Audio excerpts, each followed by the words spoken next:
এক বাবার একমাত্র ছেলে মারা গেল। ছেলেকে হারাইয়া বাবা একদম ভেঙে পড়ল।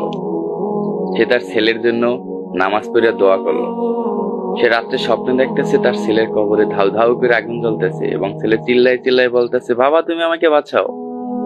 এই স্বপ্ন দেখে সে পরের দিন 7টা মসজিদে মিলাদ দিয়ে দিল। পরের দিন রাত্রে সে আবারও স্বপ্ন দেখতেছে তার ছেলের কবরে আগে থেকে বেশি ধাউ ধাউ করে আগুন জ্বলতেছে এবং ছেলে চিল্লাই বলতেছে, বাবা তুমি আমাকে বাঁচাও।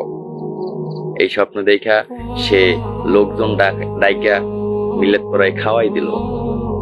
সে আবার পরের দিন স্বপ্ন দেখতেছে তার ছেলের কবলে আরো বেশি ধাউ ধাউ করে আগুন জ্বলতেছে এবং ছেলে বলতেছে, বাবা তুমি আমাকে বাঁচাও। তখন সে দৌড়াইয়া মসজিদের ইমামের কাছে গেল এবং যাইয়া বলল যে আমি বারবার এমন স্বপ্ন দেখতেছি আমার ছেলের কবরে ধাউ ধাউ করে আগুন জ্বলতেছে, আগুন শুধু বেড়েই যাচ্ছে এবং আমার ছেলে চিল্লাইতেছে, কিন্তু এমনটা কেন হচ্ছে? ছেলে বলছে, আচ্ছা ঠিক আছে আমি দেখতেছি, আপনি বাসায় যান, আমি আপনাকে বিকেলে জানাবো।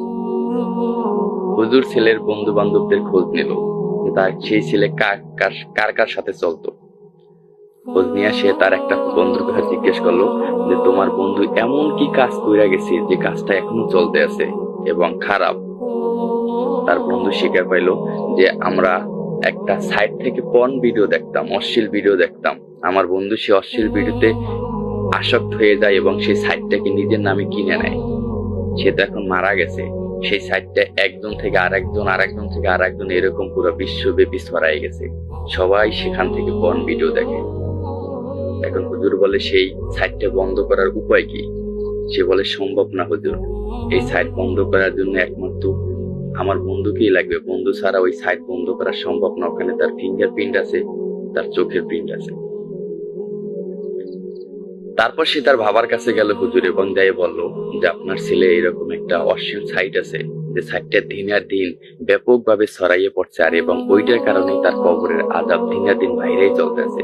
ওখানে মানুষ খারাপ খারাপ ছবি দেখে এবং সেই পাপটা আপনার ছেলের হচ্ছে। আমাদের সমাজে বর্তমানে যারা এই যে TikTok, Facebook, social media like, comment, share পাওয়ার জন্য যে অশ্লীল অশ্লীল কাজ করেন, মানে সামনে এসে নাচানাচি করেন, বাজে বাজে কথা বলেন, আপত্তিকর জিনিস দেখাইয়া ভিডিও করেন শুধু একটু ভিউ পাওয়ার জন্য, এটা করেন, আপনারা কি মরবেন না? মরার পরেও ঠিক এমনটাই হবে। আমি এটা কিন্তু গল্প বলছি না, বাস্তব কথা বলতেছি। কোন এক হুজুরের মুখে আমি শুনছি, সেটা আমি বললাম।